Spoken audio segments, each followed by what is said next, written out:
What we are witnessing here is bigger than it first appears. What we're witnessing here is more significant.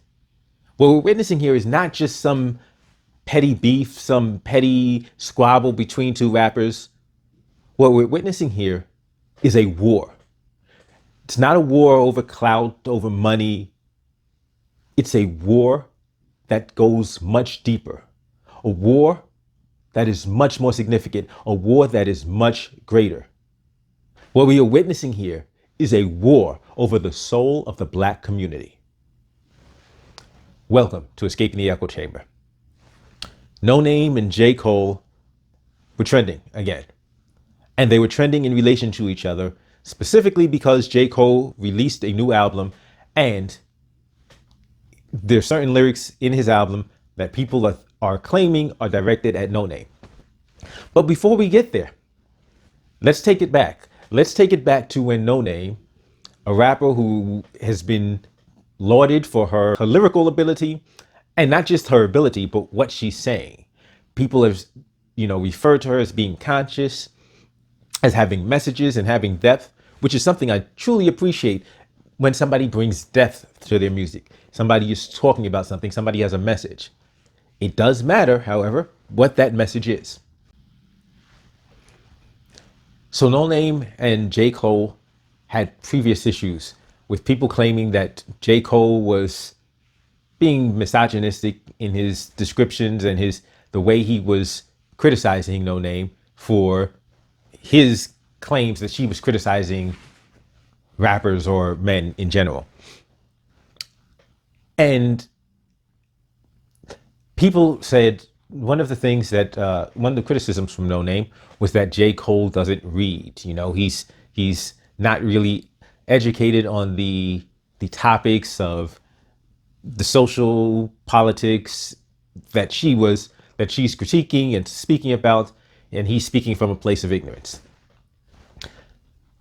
I talked about Noname and her interaction with Killer Mike not too long ago. I talked about how Noname was defending socialism, Marxism, communism, these principles, and coming for capitalism with a vengeance. And she's surrounded by individuals who are socialists, who are Marxists, and who are making claims like capitalism can't exist without racism. I said that the reason why they're coming for Killer Mike and other rappers is because this is a war between ideologies. And they realize that rappers have long been, especially amongst the Black community, a symbol for capitalism. They have in rap music, capitalistic principles are lauded, are expressed. That's the swag. It's about getting yours, owning stuff, becoming a boss, not just, because in rap, being broke is not a good thing. It's nothing to be proud of. And it's something that you want to get away from, because you got to realize you're dealing with people who grew up in the hood, who grew up in urban communities where they didn't have nothing. And some grew up in suburban communities or rural communities where they didn't have anything. I think rural communities might be better, a more apt description. You got these cats down south who grew up not having anything. You have rappers who grew up in the projects and are now billionaires. Just think about that. Like, you want to talk about success stories? That's what I'm talking about. But even before they were billionaires, they had become millionaires. And you had rappers who had made it from nothing to something. You had rappers who, before they became rappers, were hustling. They were selling drugs. They were selling other stuff. They had capitalistic mindsets, and this is what they were preaching in the music. And that is why these socialists, these Marxists are coming for rap. They're coming for rappers, but they're really coming for rap because they need people like Noname to preach Marxism because they realize how influential hip hop is. Hip hop has continued to grow in its influence in the Black community and beyond. and beyond. And that's one of the critical things. And beyond, if they can use the music to preach their message of anti-capitalism, they have scored a major blow. So they're targeting people like Killer Mike, like a J. Cole. And J. Cole, interestingly enough, hasn't been this, oh, I'm super pro-capitalist and I love capitalism. Capitalism is the greatest. J. Cole hasn't been that, which is why J. Cole is being targeted. J. Cole is being targeted not because they think they can destroy him, but because they think they can turn him. And they may be able to. They may be able to convince J. Cole. And this is why she's saying, oh, you haven't read. Because she wants him to read not facts and evidence, but propaganda. Propaganda that will convince him to start preaching the gospel of socialism, because that's what it is. This is not just words, not just an economic system. This is a religion. This is a religion, and what they're and why this can be so accurately described as a religion is how I look at its effect on the Black community. Because I look how in the past, and Malcolm talked about this, others talked about this, how they used Christianity, how they used religion to convince Black people that wealth was bad, that striving for more was bad. It was evil. It's the devil's work.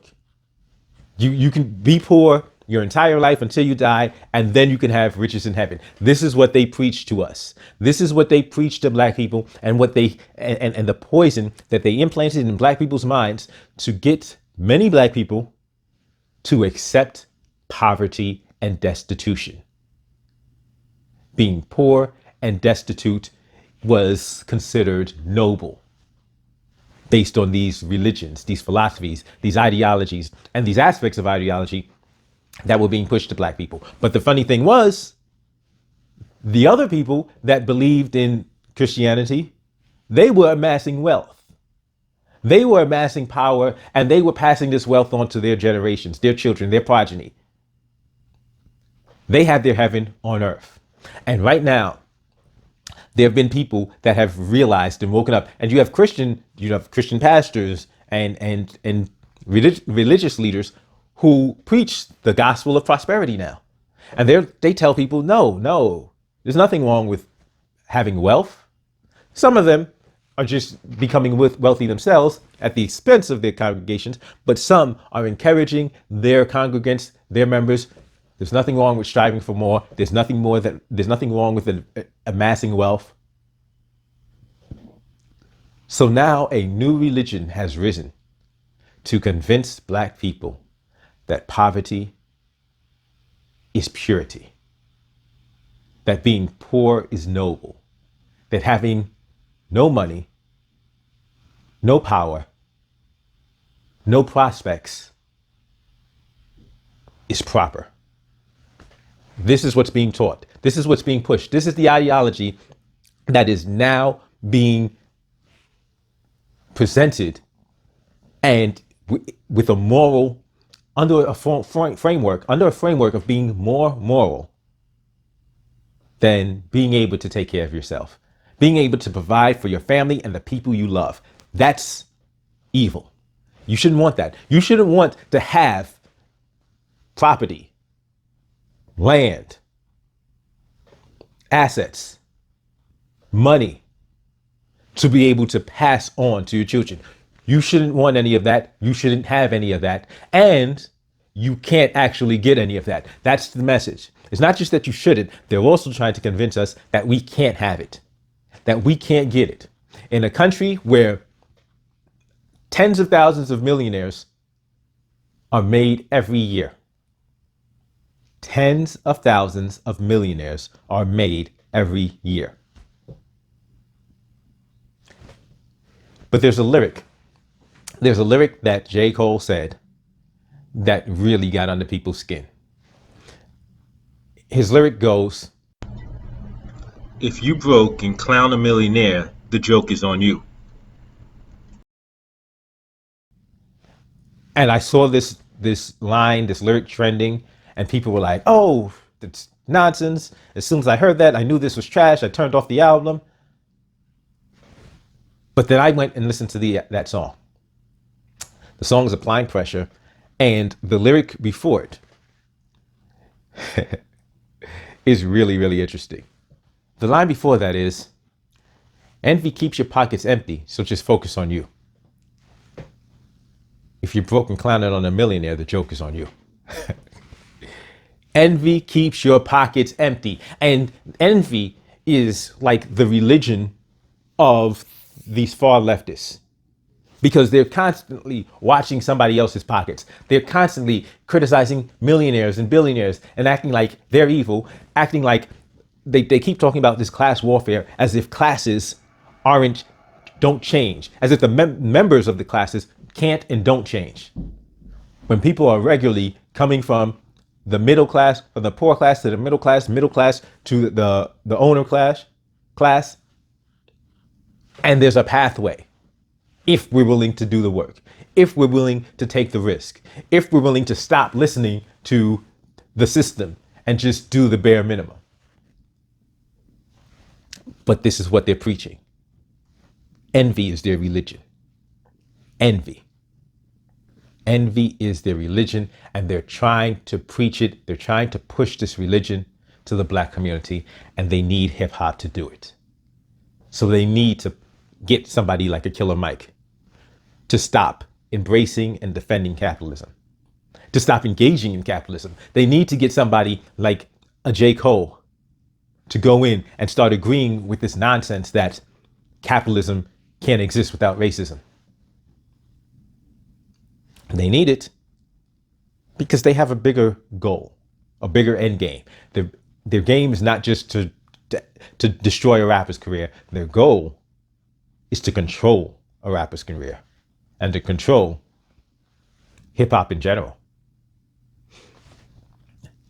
Thank you for checking out this episode. As always, don't forget to give me a thumbs up, like, share, subscribe. If you like the content, if you think that the Black community is so much better served as I do by ownership, by being able to own our own land, our own homes, own our own businesses, and pass something down to our children. If you think the Black community is better served by that, as I do, subscribe to the channel, because that's one of the things I talk about. That's one of the things I preach I'm preaching it because I see that we've got these competing ideologies that are just no good for the Black community, just horrible for us.